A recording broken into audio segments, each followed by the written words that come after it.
mga best friend, nandito tayo ngayon sa Muscatine. Actually last night ngayon, pero okay lang.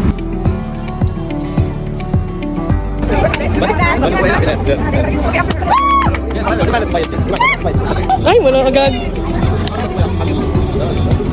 Ano, sige, bakit? Wag mong wag mong isagad. Hanap na lang tayo ng food trip. Let's go. Tikot pa rin kami, naghahanap kami ng mapipiling kakainin. Actually, ang dami. Pero usually, syempre, pag ganitong Muscatine, karamihan, Arabic, di ba? Arabic food. Yung muskak nila dito, sa Oman. Sarap siya. Lamb at ato beef. Kabit beef. Ito yung tacos nila.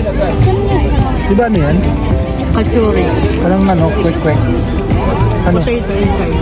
Potato pala. Lamot. Ito talaga, lamb chop yan. Lamb chop.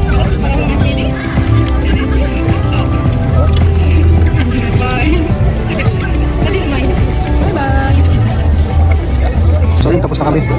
So may mga katabi din kami mga ibang vloggers dito pero mga lokal. So, alam mo yun, dami namin nakain. Ayun o.